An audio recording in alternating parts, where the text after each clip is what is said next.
जय मसीह के दोस्तों, आप सबको मैं यीशु के नाम से एक और वीडियो में स्वागत करता हूं। पिछले वीडियो के जरिए हमने देखा कि कैसे कैथोलिक्स एक आम सम्मानीय इंसान जिस पर परमेश्वर का अनुग्रह हुआ था, यानी यीशु की माता मरियम को खुदा की माता का दर्जा देते हैं, यानी Mary the mother of God कहते हैं। और उसका परिणाम ये हुआ कि वो मरियम को खुदा के स्थान पर रख रहे हैं। इन शॉर्ट, मरियम कैथोलिक्स के लिए एक खुदा है। आज हम इस वीडियो में कैथोलिक्स के एक और गलत शिक्षा, उनके एक और गलत मान्यता के बारे में चर्चा करेंगे, जिसके चलते वो यीशु की माता मरियम को खुदा का दर्जा दे रहे हैं। जैसा कि हम पिछले वीडियो में देख चुके हैं कि कैथोलिक्स के एक गलत मान्यता कि मरियम खुदा की माता है, और फिर मरियम स्वर्ग की रानी हो गई, फिर चर्च की माता, फिर खुदा और हमारे बीच का माध्यम, फिर एक निष्पाप मनुष्य, फिर देह समेत स्वर्ग उठा लिया जाना, और आखिर में एक खुदा। आज हम इस वीडियो में इस पॉइंट के बारे में चर्चा करेंगे कि क्या मरियम भी एक निष्पाप मनुष्य थी या नहीं। हम अपने मन से या किसी और चीज़ को आधार नहीं करेंगे, हमारा आधार होगा पवित्र बाइबल। अगर किसी को बाइबल से परेशानी है, ना कि अपने ट्रेडिशन या झूठी शिक्षाओं पर, तो मुझे लगता है कि उसको सिर्फ मसीहियों की प्रार्थना की और यहोवा के अनुग्रह की आवश्यकता है। आज हम आपको 4 ऐसे पॉइंट दिखाने वाले हैं जो ये साबित करेगा कि मरियम निष्पाप मनुष्य नहीं थी, बल्कि आप, मैं और बाइबल के अन्य मनुष्यों की तरह एक आम नारी थी, जिनको यहोवा ने चुना इतिहास के सबसे महान कार्य के लिए। लेकिन उससे पहले जानते हैं कि बाइबल किस इंसान को निष्पाप बताती है।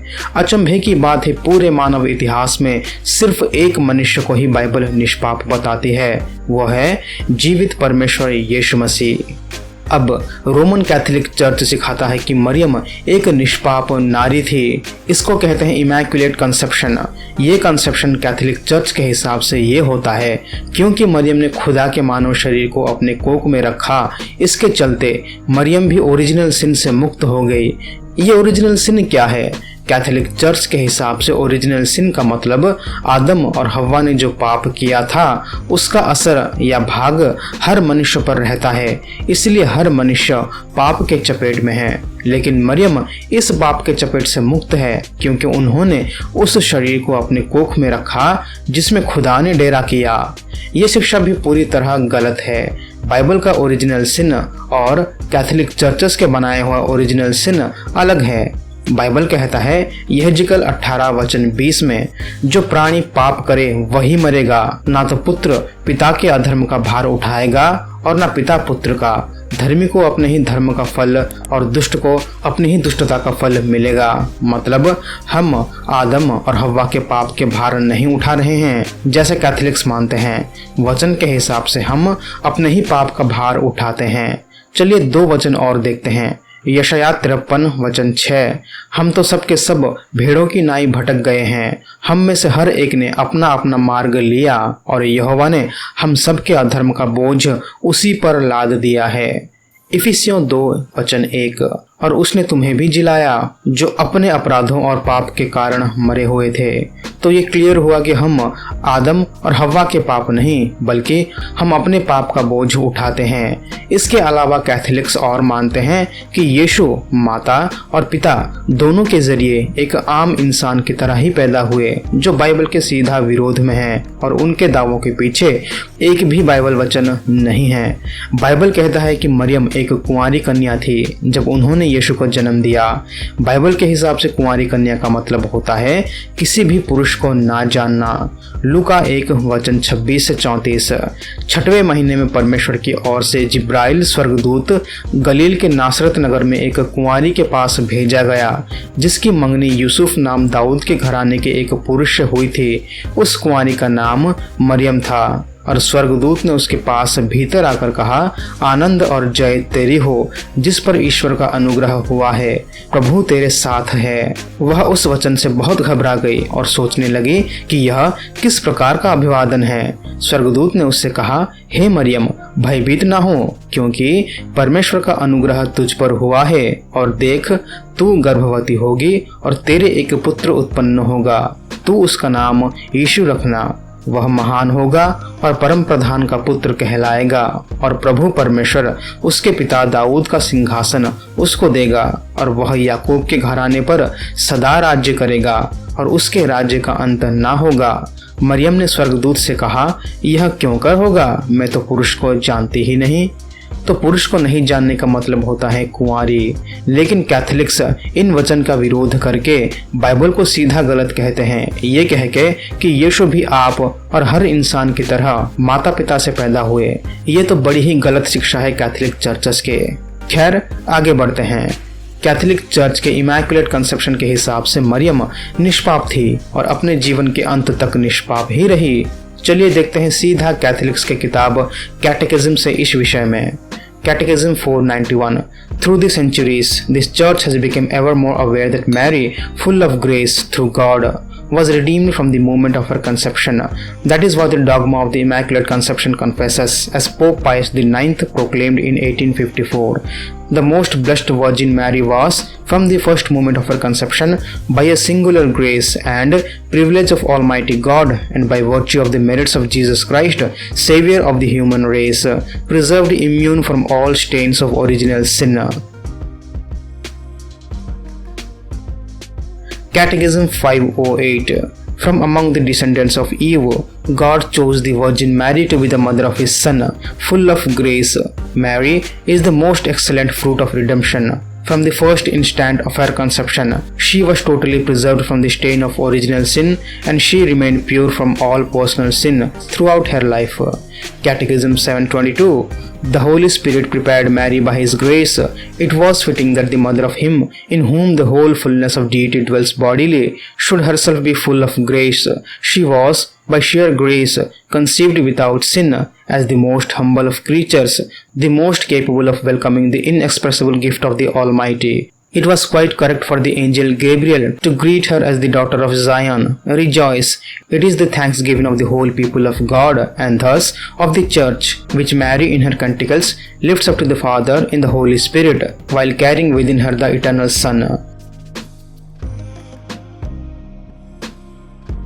तो ये पूरा क्लियर हुआ कि कैथोलिक चर्च सिखाता है कि मरियम एक निष्पाप मनुष्य थी। अब देखते हैं पवित्र बाइबल क्या कहता है इस टॉपिक पर। शुरू करते हैं 4 कारण कि क्यों कैथोलिक चर्च गलत शिक्षा फैला रहे हैं। पहला कारण, रॉन्ग ट्रांसलेशन, यानी गलत ट्रांसलेशन।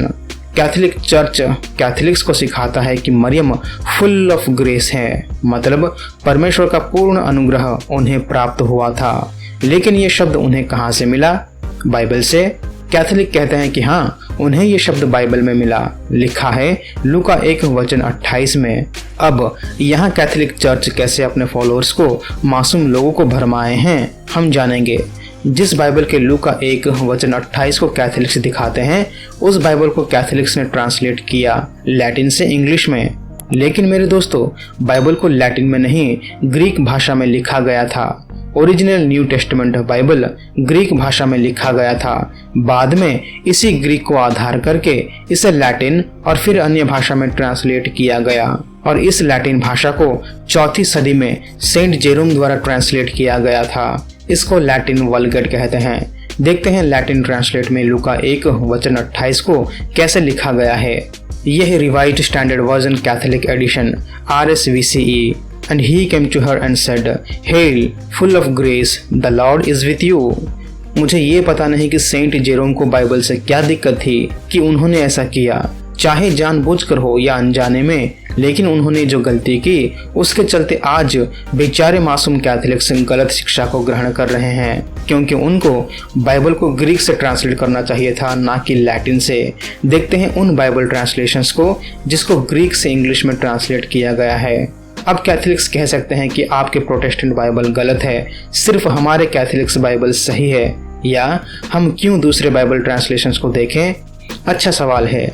इसका जवाब है, ये सवाल आपके बाइबल या मेरे दिए हुए बाइबल ट्रांसलेशंस का नहीं, बल्कि ओरिजिनल ग्रीक और लैटिन ट्रांसलेशंस का सवाल है, क्योंकि इन बाइबल्स को ओरिजिनल ग्रीक मैन्युस्क्रिप्ट से इंग्लिश में ट्रांसलेट किया गया है, ना कि लैटिन से इंग्लिश में।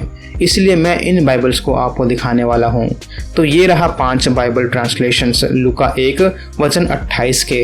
मैं और भी ज़्यादा ट्रांसलेशंस दिखा सकता हूँ, लेकिन सच्चाई के लिए इतना ही काफ़ी है। पहला है KJV, King James Version, and the angel came in unto her and said, Hail, thou that art highly favored, the Lord is with thee, blessed art thou among women. दूसरा है New King James Version, and having come in, the angel said to her, Rejoice, highly favored one, the Lord is with you, blessed are you among women. तीसरा है New International Version, The angel went to her and said, Greetings, you who are highly favored, the Lord is with you. चौथा है New Living Translation, Gabriel appeared to her and said, Greetings, favored woman, the Lord is with you. पांचवा है English Standard Version, and he came to her and said, Greetings, O favored one, the Lord is with you. इसके बाद Catholics कहते हैं कि लूका 1:28 में Greek में लिखा गया है कि शारिटोमेना, जिसका मतलब फुल ऑफ ग्रेस होता है। आप प्रोटेस्टेंट गलत हो। चलिए बाइबल से इनको जवाब देते हैं। प्रेरितों के काम 6:8 आप स्क्रीन पर देख रहे हैं। फुल ग्रेस किस ग्रीक शब्द की जगह पे लिखा गया है? प्लरास कारितोस। लेकिन लूका 1:28 में लिखा है कि शारिटोमेना। किस किस को लगता है कि ये दो ग्रीक शब्द एक हैं? जवाब कमेंट में लिख सकते हैं। और कैशारिटोमेना का इंग्लिश शब्द है हाईली फेवर्ड या फेवर्ड विथ ग्रेस होता है, ना कि फुल ऑफ ग्रेस। लेकिन कोई बात नहीं, ट्रांसलेशंस एरर है, जाने देते हैं। तो हमने देखा कि मरियम हाईली फेवर्ड थी, या आपकी खुशी के लिए फुल ऑफ ग्रेस थी परमेश्वर की नज़रों में। और आप कह सकते हो हाँ, सेंट जेरोम ने गलती की बाइबल को ट्रांसलेट करने में, तो क्या हुआ? मनुष्य हैं, मनुष्य से तो गलती होती ही है, इससे कुछ फर्क नहीं पड़ता। चाहे मरियम हाईली फेवर्ड हो या फुल ऑफ ग्रेस हो, मीनिंग तो सेम ही है ना। ठीक है, मान लेते हैं आपकी बात को कि मरियम फुल ऑफ ग्रेस थी, मतलब परमेश्वर का पूर्ण अनुग्रह उन पर था। लेकिन मेरे दोस्तों, इस बात का जवाब दीजिए कि फुल ऑफ ग्रेस या ओरिजिनल ग्रीक का हाईली फेवर्ड वन, ये तो नहीं होता कि मरियम एक निष्पाप मनुष्य थे। क्या अनुग्रह प्राप्त करना ये होता है कि आप निष्पाप हो गए? हम पुराने नियम में भी देख सकते हैं, इब्राहिम, इसहाक, इस्माइल और कई लोग हाईली फेवर्ड या फुल ऑफ ग्रेस थे, यानी परमेश्वर ने उन्हें भर भर के आशीष दिया और वो परमेश्वर के नज़रों में अनुग्रही थे। लेकिन इसका मतलब ये नहीं कि वो निष्पाप थे। एक्चुअली स्तिफान फुल ऑफ ग्रेस था, ग्रीक में परास करितोस। फिर से पढ़ते हैं प्रेरितों के काम 6:8। And Stephen full of grace and power was doing great wonders and sign among the people। स्तिफनुस अनुग्रह और सामर्थ्य में परिपूर्ण होकर लोगों में बड़े बड़े अद्भुत काम और चिन्ह दिखाया करता था। देखा, बाइबल में जो धर्मी हैं वो परमेश्वर का अनुग्रह प्राप्त करते हैं, लेकिन इसका मतलब ये नहीं कि ये सभी लोग निष्पाप थे। मुझे यकीन नहीं होता कि कैसे कैथोलिक एक शब्द के मतलब को लेके दूसरे निष्कर्ष में आ जाते हैं। सभी क्रिश्चियंस मानते हैं कि मरियम हाईली फेवर्ड थी, लेकिन इसका मतलब ये नहीं कि मरियम निष्पाप थी। मरियम धन्य थी, इसका मतलब ये नहीं कि वो परमेश्वर और हमारे बीच मध्यस्थता कर सकती है। मरियम परमेश्वर का अनुग्रह पाई थी, लेकिन इसका मतलब ये नहीं कि हम उनसे प्रार्थना करें खुदा की तरह। मरियम सभी नारियों में धन्य थी, लेकिन इसका मतलब ये नहीं कि हम उनके मूर्तियों को छूना या चूमना शुरू कर दे, जैसे आप कैथोलिक्स करते हैं। ये पेगनिज्म होता है।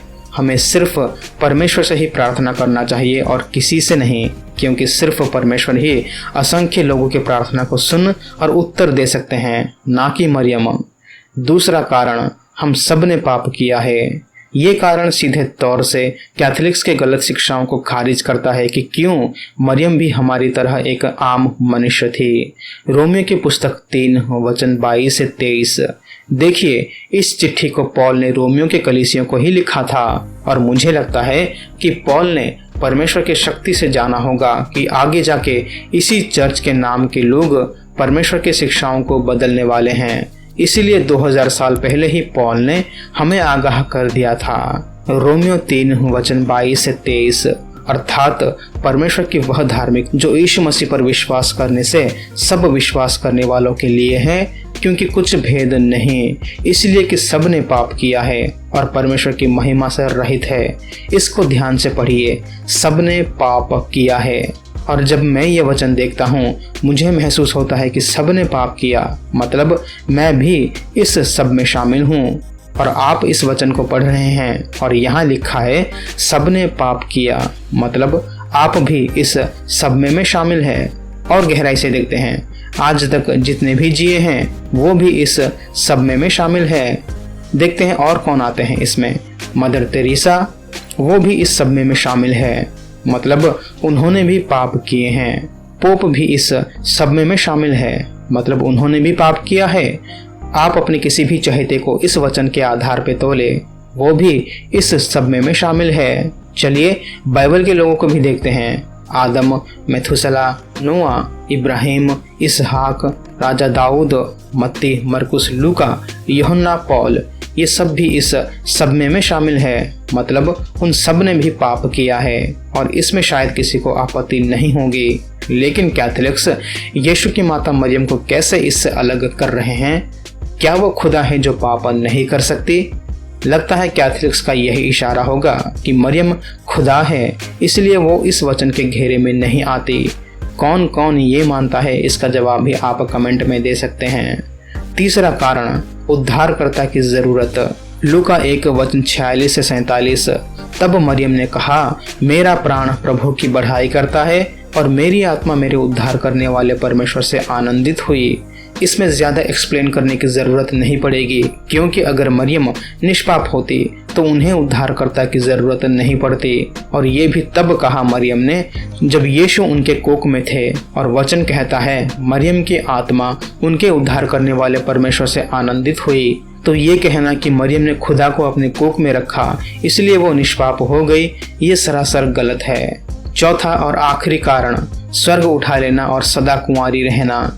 कैथोलिक्स मानते हैं कि मरियम इसलिए निष्पाप थी क्योंकि उन्हें सीधा स्वर्गलोक को उठा लिया गया और वो सदा कुंवारी रही इस धरती पर।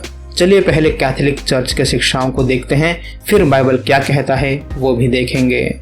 मरियम को स्वर्गलोक को उठा लिया गया, ये शिक्षा नवंबर 1, 1950 में पोप पायस XII के द्वारा ऑफिशियली स्थापित किया गया। ये शिक्षा सिखाता है कि मरियम का काम जब इस धरती पर पूरा हुआ तब उन्हें उनके सह शरीर और आत्मा सहित स्वर्गलोक में उठा लिया गया, जैसे हानोक और एलिया को उठा लिया गया था। कैथोलिक चर्च इसे dormition of the mother of God कह के इस पर्व को मनाते हैं, जहां ये कहते हैं कि मरियम की मृत्यु के बाद, यानी जब उनका इस धरती पर काम खत्म हुआ, तब उन्हें सीधा देह और आत्मा सहित स्वर्गलोक को उठा लिया गया। मुझे नहीं पता ये कैथोलिक्स क्या कर रहे हैं क्रिश्चियनिटी के साथ। बाइबल में कहीं पर ये नहीं लिखा कि मरियम की मृत्यु कैसे हुई या कब हुई, लेकिन कैथोलिक चर्च समझते हैं कि वो बाइबल के साथ कुछ भी जोड़ के या घटा के किसी भी डॉक्ट्रिन या शिक्षा को ऑफिशियल कर सकते हैं। पता है बाइबल इस मामले में क्या कहता है? नीति वचन 30 वचन 5 और 6, ईश्वर का एक एक वचन ताया हुआ है, वह अपने शरणागतों की ढाल ठहरा है। उसके वचनों में कुछ मत बढ़ा, ऐसा ना हो कि वह तुझे डांटे और तू झूठा ठहरे। अब देखते हैं इस शिक्षा पर कि मरियम सदा तक कुंवारी रही। कैथोलिक चर्च सिखाता है कि मरियम हमेशा कुंवारी रही। ये रहा 2 सीधा कोट कैथोलिक चर्च के कैटेकिज्म से। The deepening of faith in the virginal motherhood led the church to confess Mary's real and perpetual virginity even in the act of giving birth to the Son of God made man. In fact, Christ's birth did not diminish his mother virginal integrity but sanctified it. And so the liturgy of the church celebrates Mary as Epharthenos, the ever virgin. Catechism 5:10. Mary remained a virgin in conceiving her son, a virgin in giving birth to him, a virgin in carrying him, a virgin in nursing him at her breast, always a virgin. With her whole being, she is the handmaid of the Lord. जैसे कि Bible कहीं नहीं कहता कि मरियम को स्वर्गलोक उठा लिया गया, वैसे ही बाइबल कहीं पर नहीं कहता कि मरियम सदा के लिए कुंवारी रही, जबकि बाइबल ये कहता है कि मरियम के और भी बच्चे थे यीशु के अलावा। और बाइबल कैथोलिक चर्च के गलत शिक्षाओं को गलत ठहराता है। पढ़ते हैं मत्ती 13 वचन 55 को, क्या यह बढ़ई का बेटा नहीं और क्या इसकी माता का नाम मरियम और इसके भाइयों का नाम याकूब और यूसुफ और शमौन और यहूदा नहीं? अब कैथोलिक्स और कुछ लोग जो इस वचन से सहमत नहीं होंगे वो ये कहेंगे कि नहीं, यहाँ जो भाई और बहन हैं ये सब यीशु के चाचाओं के बच्चे या सगे संबंधियों के बच्चे हैं, यानी कजिन्स हैं, मरियम के अपने बच्चे नहीं, यीशु के सगे भाई बहन नहीं। ठीक है, एक सेकंड के लिए आपकी बात को मान लेते हैं। अब पढ़ते हैं मत्ती 1:25 को। और जब तक वह पुत्र न जनी तब तक वह उसके पास न गया और उसने उसका नाम यीशु रखा। वचन में क्या लिखा है कि जब तक मरियम ने यीशु को जन्म नहीं दिया तब तक यूसुफ उसके पास नहीं गया। आप सभी को तो जब तक का अर्थ पता ही होगा। एक बच्चा स्कूल जाने के लिए तैयार हुआ, लेकिन जब तक वो अपनी माँ से टिफिन नहीं लेता तब तक वो घर के बाहर ही इंतजार करता। और फिर जब उसकी माँ ने उसे टिफिन दे दिया तो क्या अब भी बच्चा वही खड़ा रहेगा, स्कूल नहीं जाएगा?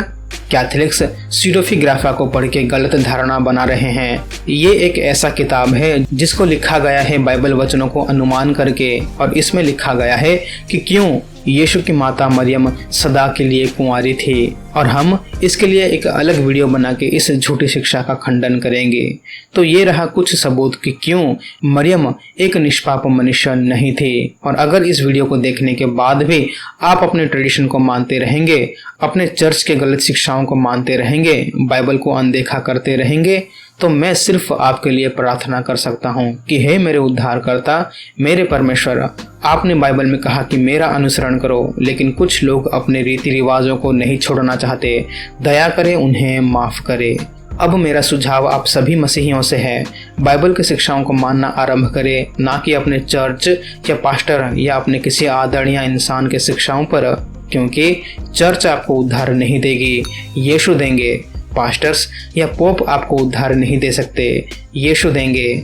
इब्राहिम, मूसा, दाऊद, पतरस या पौल आपको उद्धार नहीं दे सकते, यीशु देंगे। और मरियम किसी को उद्धार नहीं दे सकती, क्योंकि वो खुद उद्धार के लिए परमेश्वर पर निर्भर थी, लेकिन सिर्फ यीशु मसीह ही आप सभी को उद्धार दे सकते हैं। आज के लिए बस इतना ही दोस्तों। लाइक, कमेंट, शेयर करिए इस वीडियो को अपने कैथोलिक्स भाइयों और बहनों को। इस वीडियो को शेयर करें उन लोगों को जो अपने चर्च के गलत शिक्षाओं में फंसे हैं, उन्हें बाइबल के वचनों से मुक्त करें। मिलते हैं अगले वीडियो में, तब तक के लिए प्रभु यीशु मसीह आप सभी को आशीष करे। आमीन।